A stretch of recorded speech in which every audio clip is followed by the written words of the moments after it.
Well, hi everyone, and a very warm welcome to another episode of the Godcast podcast.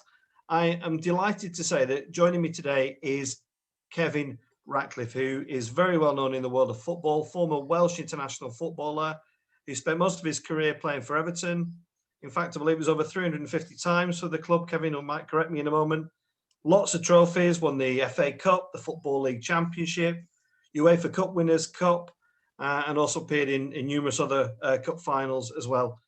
Kevin, it's a real pleasure to welcome you to the Godcast. How are you doing? I'm good, Alex. Thanks. Yeah, really good. Whereabouts in the world considering, are you? I'm just over the border in North Wales. Okay. So it's been extra difficult, really, in one way, because obviously we've had different lockdowns in Wales than we've had in England.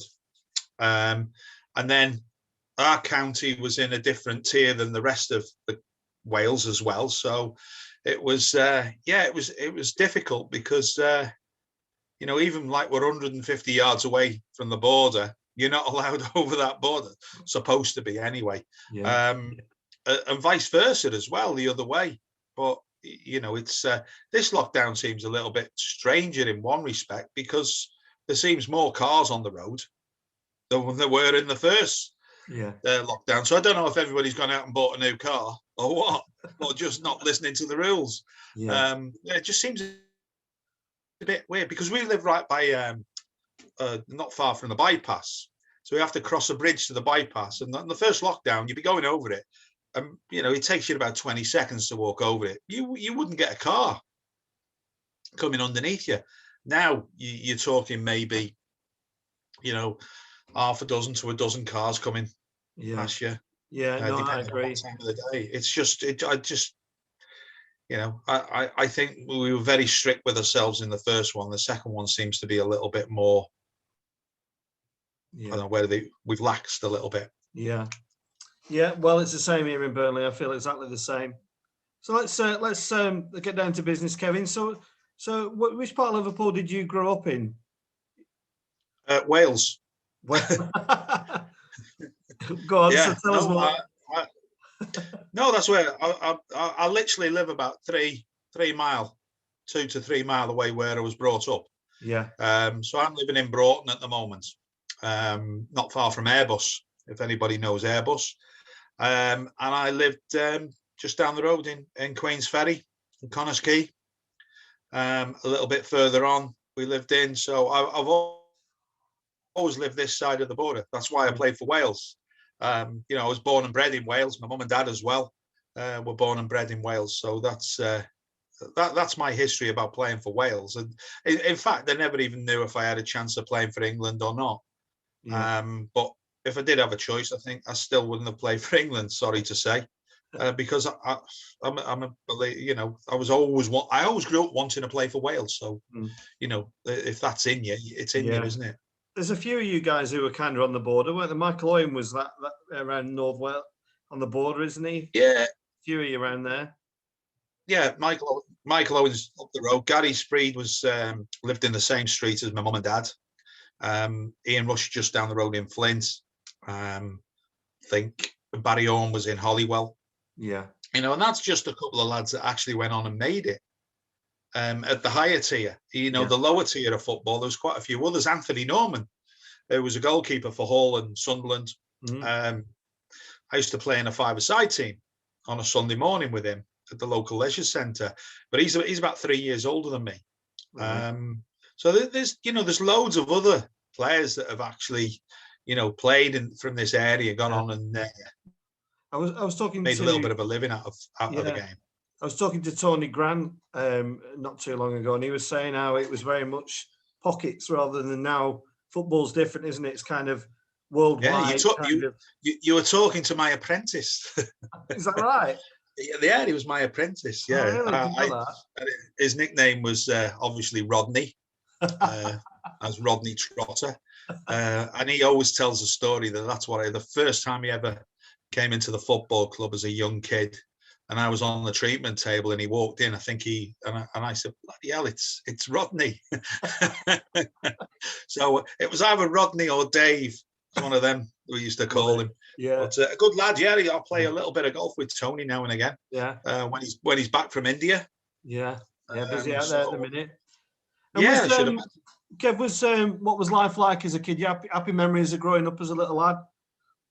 Yeah. Playing local football. I wasn't a great lover of school, I must admit.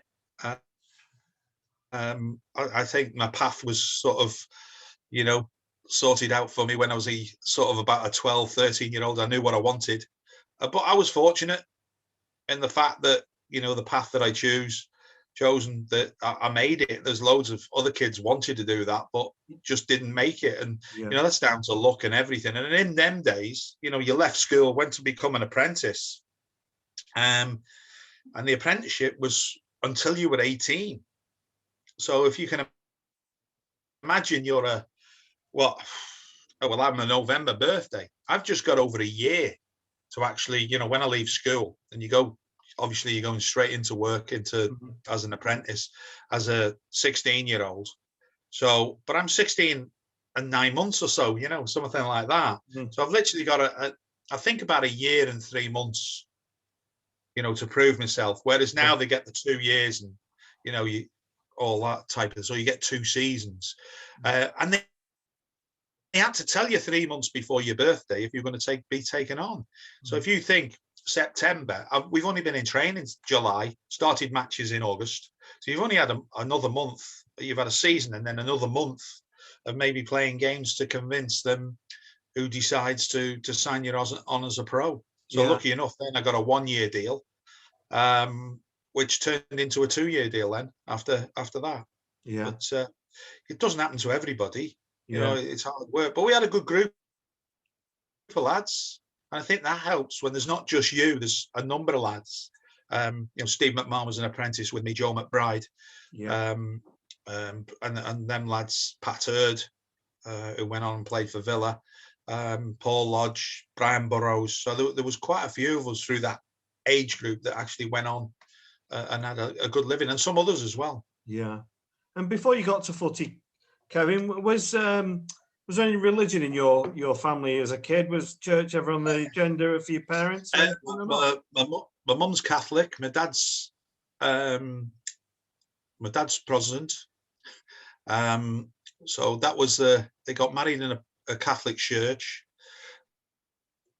But my dad turned against it when my dad's brother, who was the best man, the priest wouldn't talk to him.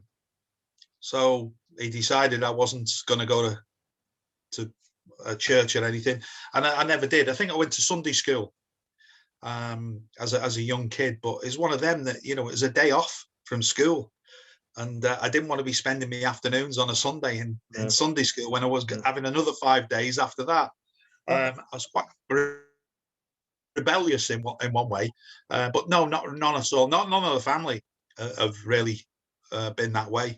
Yeah, I was thinking about this because you did mention it before, and I was thinking, well, how can I get a bit of religion into this podcast, because it is a Godcast podcast. So I've come up with this. It might be rubbish, but this is what I've got. So I was thinking of David and Goliath, right? Everybody knows the story about David slaying the giant.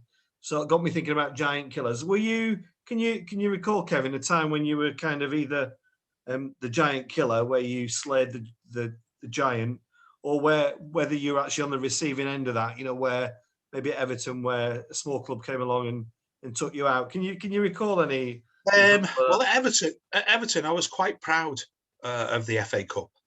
It's something that you were brought up with in my era. That you were brought up that you wanted to win it. You want to be participated in it on that glorious Saturday from 8 o'clock in the morning till 8 o'clock at night, whatever.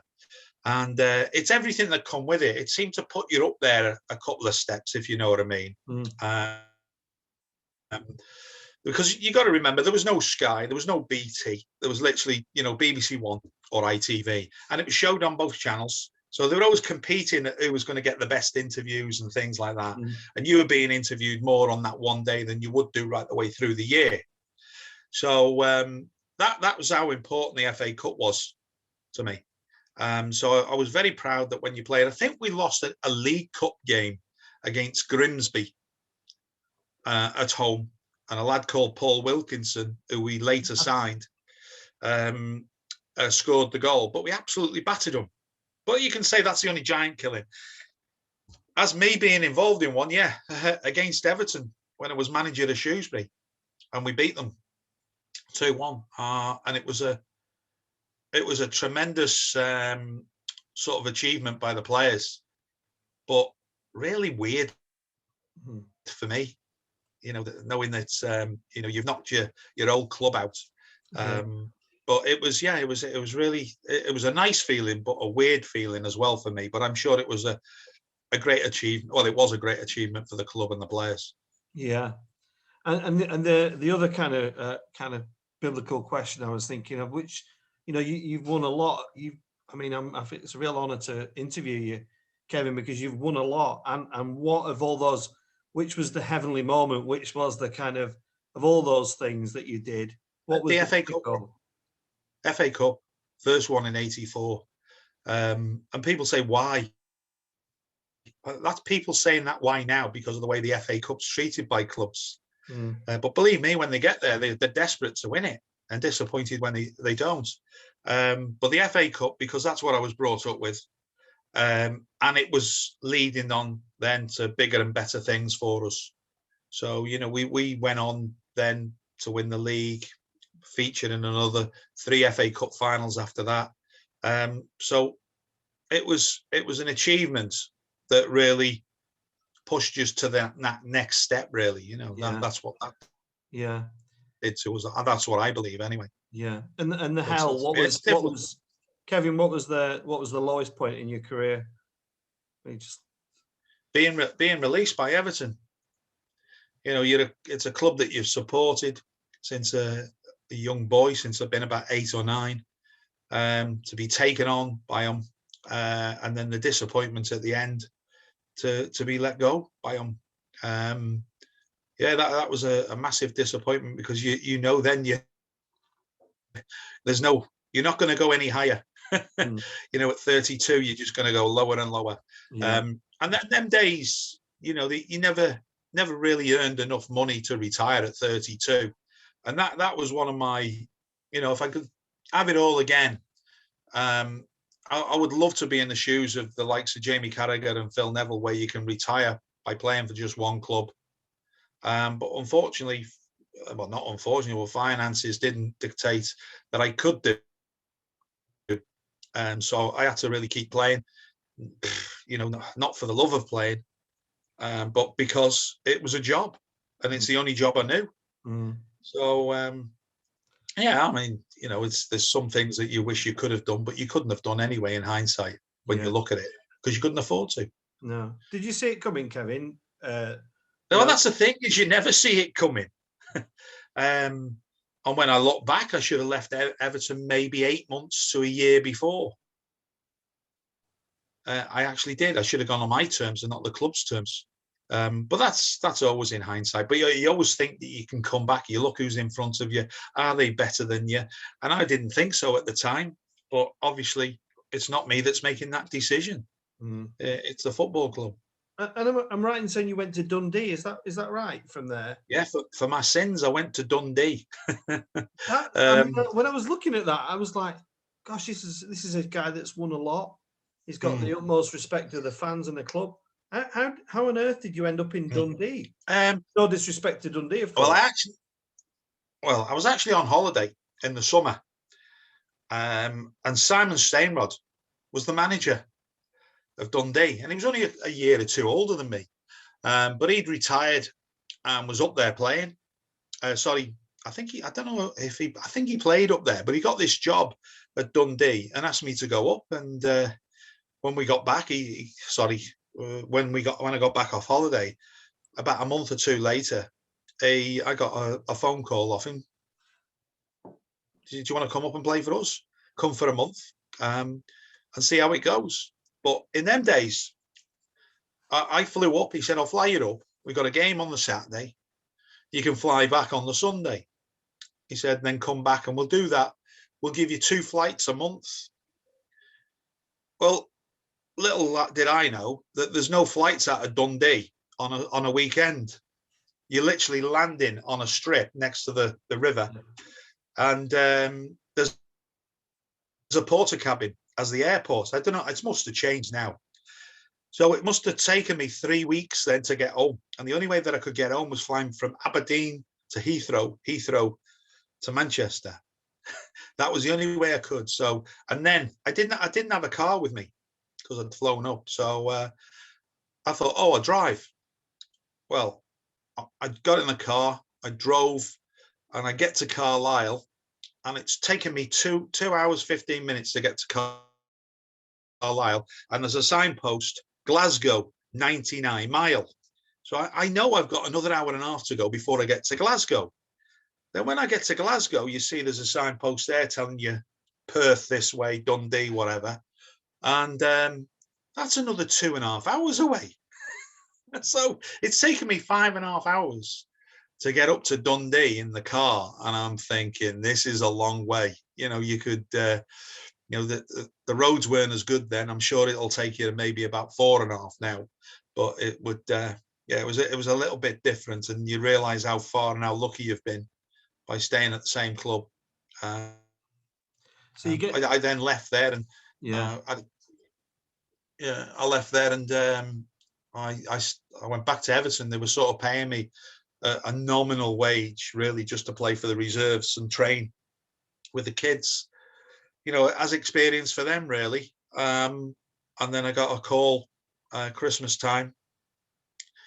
First of all, I got a call off Carlisle to go and maybe sign for them, and it wasn't a bad deal, but I wasn't quite sure about the chairman, a fella called Mr. Knighton.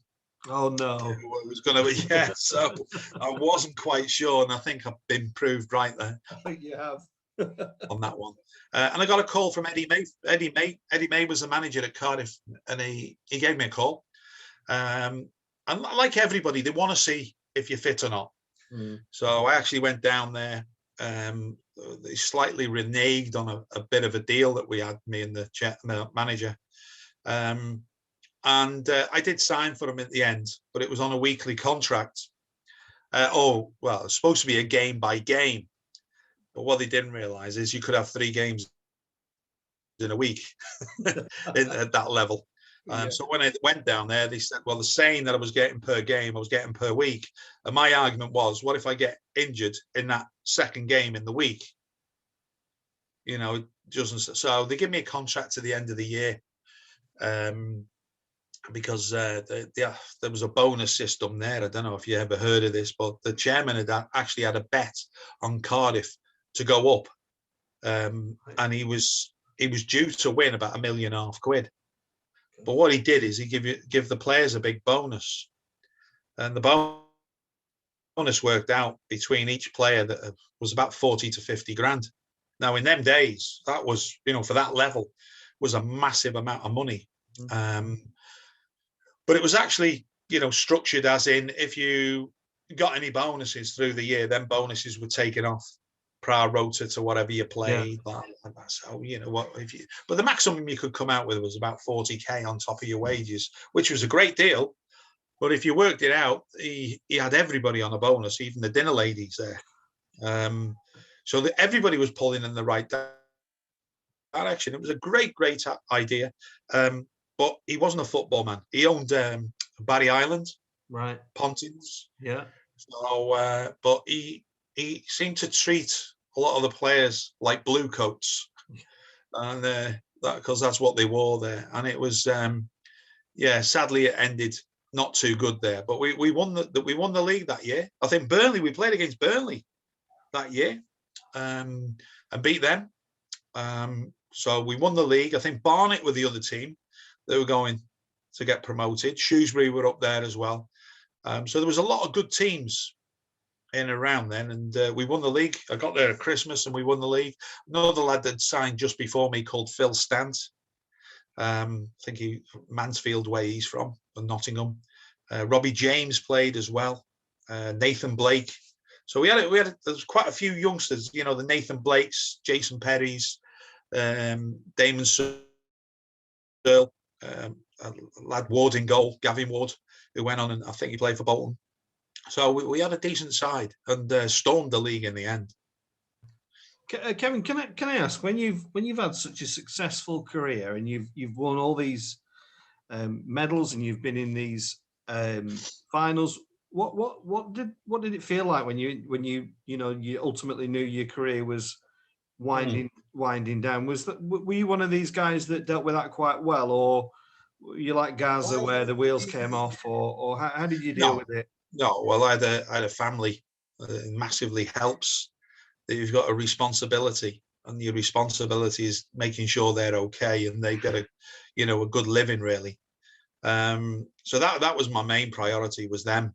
But it was, my only advice is that if you've played at the top for as long as I did and was successful as I was, you don't have to go down the leagues to play. Don't. Because I found that I was there to rectify their mistakes, but they weren't there to rectify mine. No. And more often than not, the eyes are on you and not them. But I enjoyed it. But other than Cardiff, I thought Cardiff was the nearest I got to enjoying me football. I think the rest of it was part of a job. Yeah. Cardiff, I liked it because I don't know, I had this, I got on really well with the fans. I thought the fans took to me, made a massive difference. Fans are very similar to Everton fans, really, very passionate. And it was just, I just really enjoyed my time there. But then, you go to the other side, then go coaching and you go managing. Kevin, because I think that was my ultimate to go down that route. Kevin, can I ask about I'm sure as a professional sportsman and I used to be in retail management and I'm a vicar, but a lot of it is about winning, overcoming setbacks. When you had this wonderful career, so a really successful career, and then you go into management, and I was reading about the situation at Shrewsbury, which had a difficult ending. Do you when you reflect on those things, do you see them as part of life's journey, or did they have a big effect on you? Yeah, it had an effect on the fact that I knew at the end of the Shrewsbury job that I didn't want to do it. Yeah, I just seen things changing in football. I was actually brought up as the best paid person at a football club is the manager, and that was being taken away slowly. There was players on. So how do you actually then get the control? How do you get that respect and control? Some of the people that are coming up these days sometimes show no respect.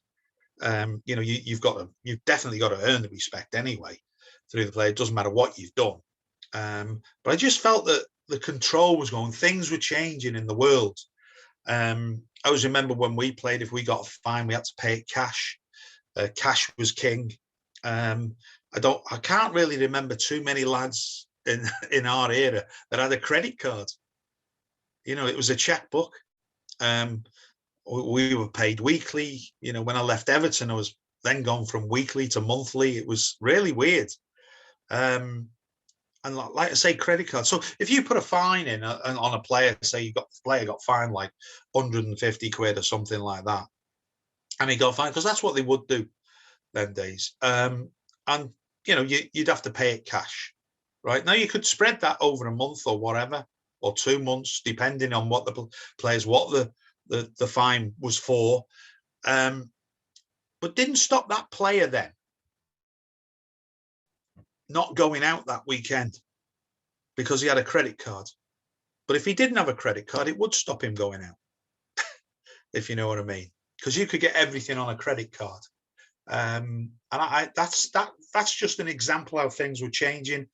When I was at Shrewsbury, a lot of the younger lads always wanted to know why I give the likes of Nigel Jempson, Ian Woan, who's at Burnley, 2 days off a week. And I said, well, when you've paid 500 games, maybe you'll get 2 days off a week.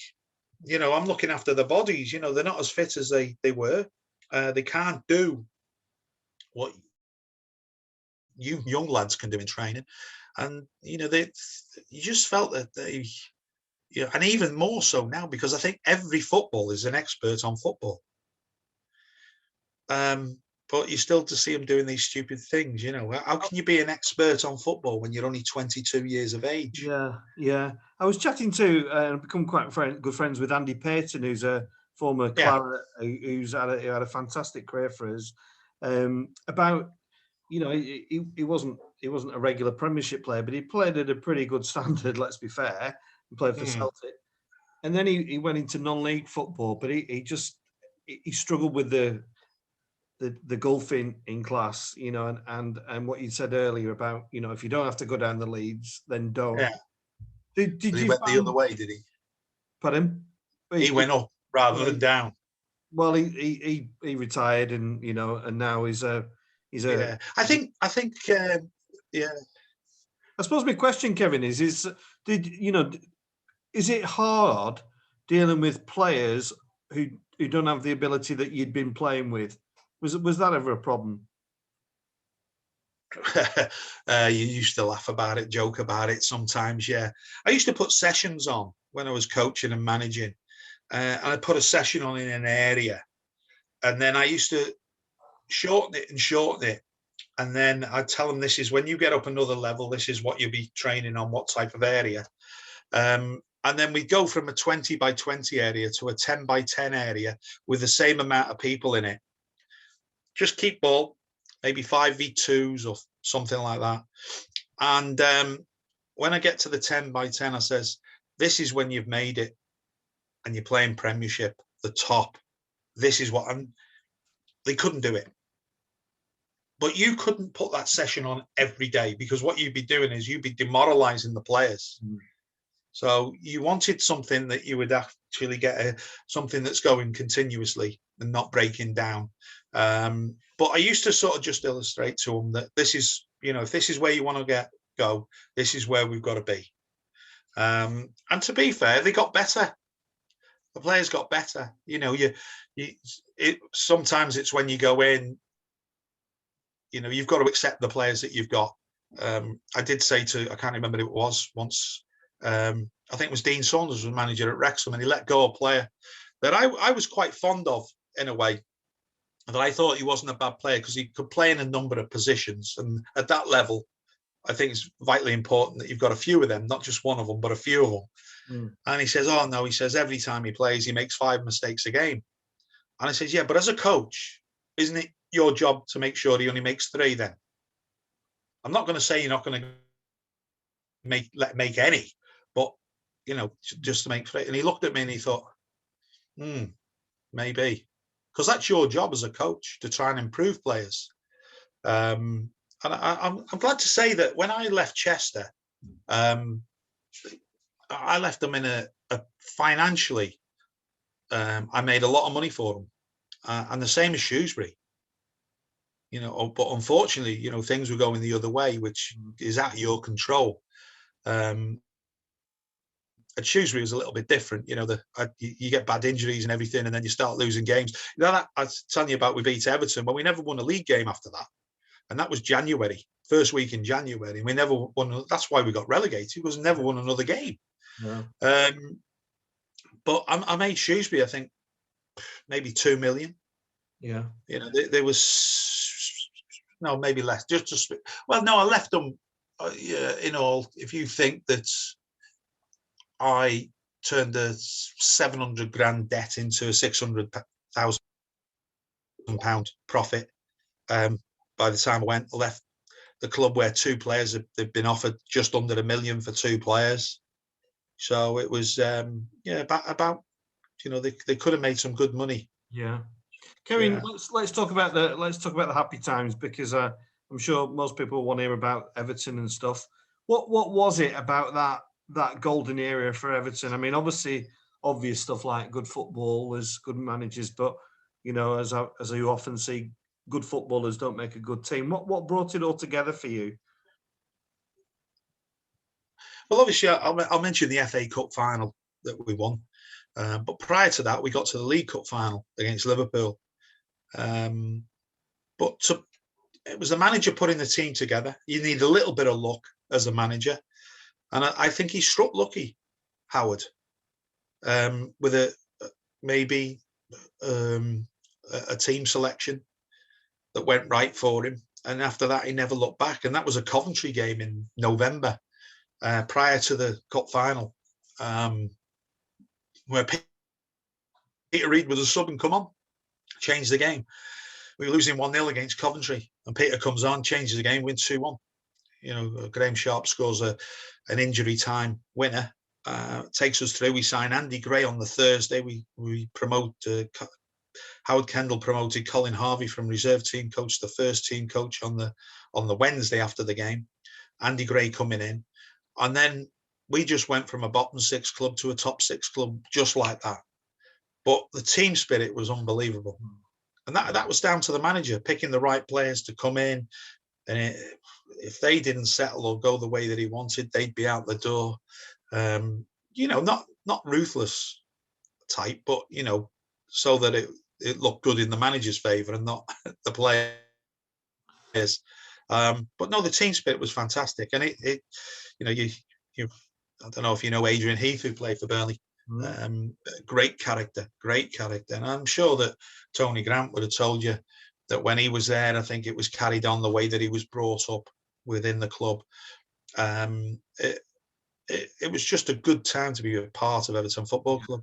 Yeah, Kevin, when I was a young lad, we had a guy at Burnley that everybody was talking about, and we sold him to a club called Everton for, I think it was about 350,000, which was a record. Trevor Steven. Yeah. Can you tell us about Trevor as a teammate?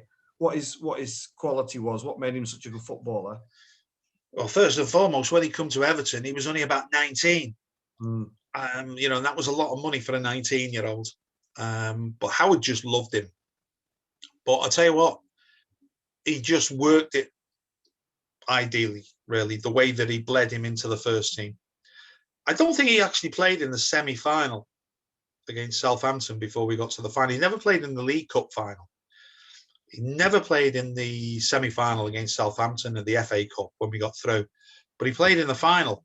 And he had 2 players that he was up against there. An experienced Terry Curran, who was having a sort of, his career was getting a big boost at Everton, and he was doing really well. Another lad called Alan Irvine, who's followed Dave Moyes and manager of West Brom.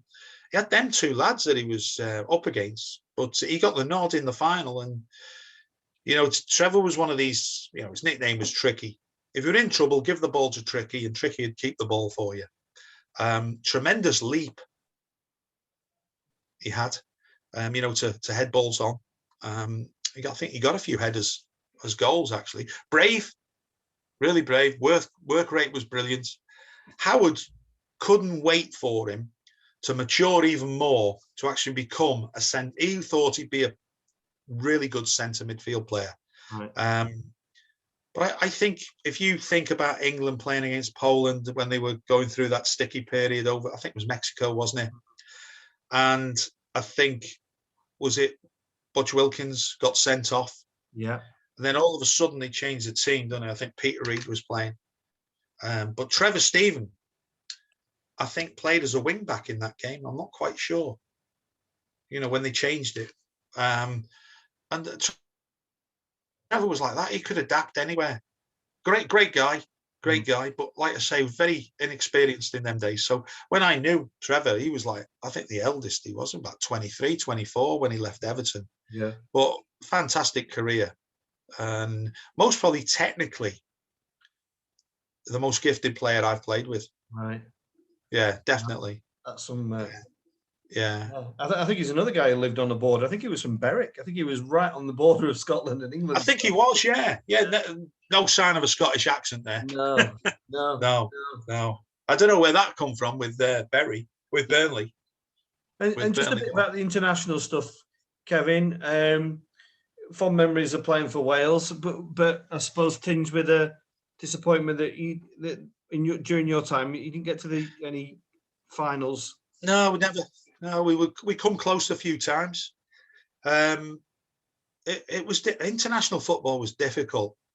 Learning on your own 2 feet or at international levels pretty hard, to be fair. at the best of times. But I played with Ian. Me and Ian Rush really come through at the same time, although he's a year younger than me. That we come through at the same time, and because we played for Liverpool and Everton.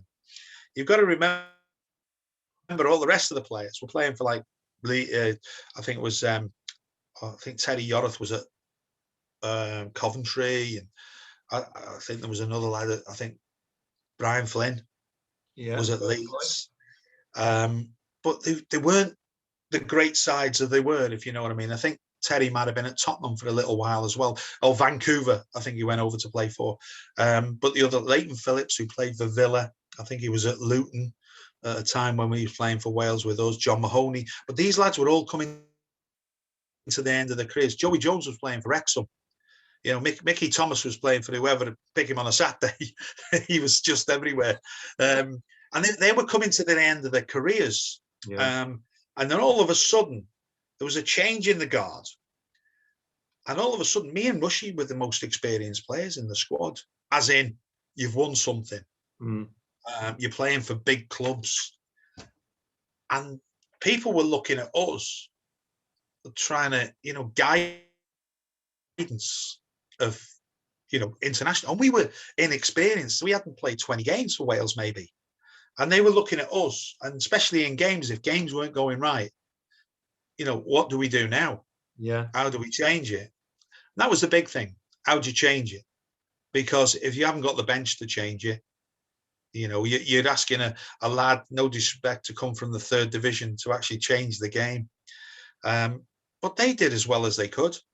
I think they punched above their weights more times than maybe they didn't.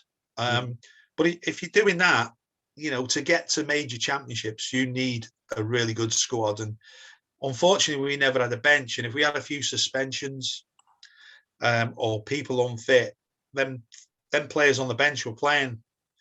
And it was very difficult. Very difficult. The squad is nowhere near as strong as it has been for the last, maybe, I would say, maybe more than 10 years. There's the squads that I've seen Wales produce at this moment in time are getting better and better each year. I think, most of them are playing Premiership football, so that's good to see. Yeah. So it can only make you stronger as an international side. Yeah. Yeah. And a couple of questions bringing us up to date. Do you think Everton can make that breakthrough again and be challenging for the Premiership, or are the Man Cities and Liverpool's out of reach at this time? I think we've got a better chance now than we've ever had with the manager that we've got. I think for the amount of money that we've been spending on players, you've got to have the best that's available. And we had the best. And I think some people have missed the trick, that they haven't got him. So I'm more than pleased with the way that he's going about. I think he makes mistakes like any manager will. But I've seen the players that he's bringing in, and they look far better than what we've ever brought in. Yeah. So, it's looking good. We've had some poor managers in the last couple of years. And the other thing is managers that don't buy into the football club.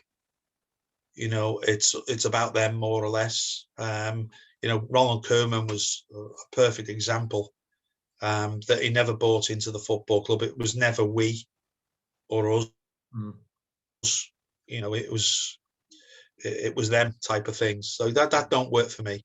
Although I think he was unfortunate because the start of the season, the run of games that he had, I think he had out the first 6 games. I think the five of the top teams that finished in the top 6 the season before. Yeah. So that's what got him the sack. Whereas if he had the start that Carlo Ancelotti had this year, I think he still would have been in a job. And then we go and get Marco Silva, and I've always been critical of that signing because I always said that if Sean Dyche's name was Marco Silva, he would have got the Everton job most probably. Yeah. It's funny how things go. You've got that sort of Portuguese thing behind you as well. Yeah. And then that's not slagging him off. I just think that it's not his fault. It's like a player. If a player signs for your football club and he's not good enough, it's not that player's fault. No.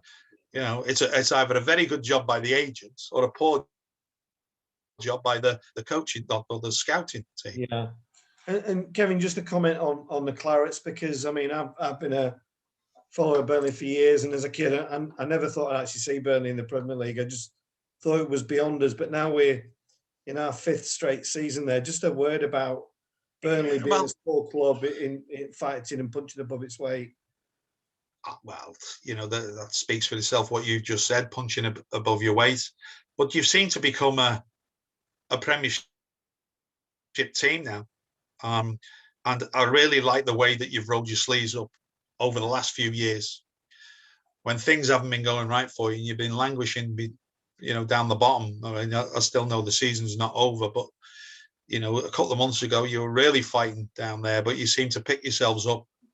I think Sean always seems to pick the right players to come to the club. There doesn't seem to be any stars coming to the club.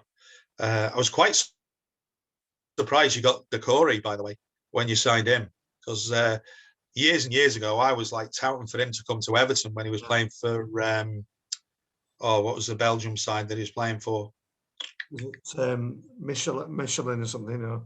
No, it wasn't. It wasn't Michelin. No, it was quite a decent side. I think they played Liverpool in one of the European games.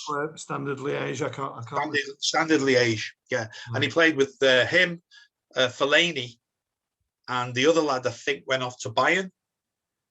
And out of the 3, I thought he was the best player. And he was only about 21 then. I think he was captain of the under-21. He was a fantastic young player in them days. But you attracting people like him. It's with them. You just don't know how far it's going to go. And with Sean, like, you've done a hell of a good job. That I know that you're going to have one bad season, and it's if you survive that one season as a manager, isn't it? Hey, good luck to him. I hope he keeps doing it, because I quite like the way he talks. I think he's very frank. I think he's very honest about everything. And he's a funny guy. I think even when things haven't gone his way, I think I always judge a manager when things aren't going your way. How does he react? And I think he's reacted really good to it, if you know what I mean. Yeah, I think we still love him. I think we get a bit fed up with the football sometimes. But we better the devil, Well, yeah, and I think we've all bought into that. It's like, what's the alternative? And so we stick with him, and he's got the. Yeah, you always want a little bit more, then, don't you? Yeah, you always want a bit. You always want. Yeah, you always want a little bit more, a little bit better. But when your hands are tied, maybe the time is for him to move on. If that job opportunity comes, because at the moment, if you leave now, you'll be like, a god. Yeah. To Burnley supporters. Yeah. You have that one bad season, get relegated, you'll be a numpty. Yeah. Yeah. No, he deserves his statue, and I've always fancied Paul Cook, another Scouser, although you're not a Scouser, but I quite like Paul Cook. Yeah. He played for us as well. And well, I think while we're doing this podcast, I think there's a big shout for him to become the Ipswich manager at the moment. Yeah, I think he's on I think that'd be. Yeah. I'll tell you what, not a bad shout though. Not a bad shout. He's the one thing with Cookie is he gets good people around him. Yeah, I've always liked, which is a good forte. So, Kevin, it's been great chatting to you. It's been fascinating taking a trip down memory lane. What are you up to these days? Are you on the golf course when you're allowed? Are you? How do you play golf? Yeah, well, I'd love to be. Yeah, I mean, I do play. But not at the moment. You're counting the days are down. You can't even go the driving range. But no, like everybody, I think it's been a hard lockdown. There's only so many TV series and sort of Netflix things you can watch. We're always looking for the next one, which is completely different than what you've already watched. But yeah, I mean, the last couple of days now for me have been quite nice because the weather's turning a bit, so you can get out in the garden. Sometimes it's not even fit to go for a walk. So it's me and my wife have been in a bubble with the kids and the grandkids. So that's kept. I think that's kept us going more than anything. And I've got my mother and father still alive, so they're only down the road. So we've been in their bubble as well, because you never know when one of them's going to need you. So with us being sort of babysitters for the grandkids, we've got to be in their bubble. So it's been hard when there's been birthdays and things like that. You can't really celebrate things. Yeah. But other than that, doing okay. Good stuff. I'm really glad to hear it, and I'm really grateful to hear that everything's all right. And like I say, thanks for taking us down memory lane, Kevin. It's been wonderful, and from here, not far away in Burnley, we send our love across the county, and we just say thanks for coming on the Godcast. Thanks for your time, brother. God bless. All right, Alex. Thank you very much. Thanks for having me. Thank you.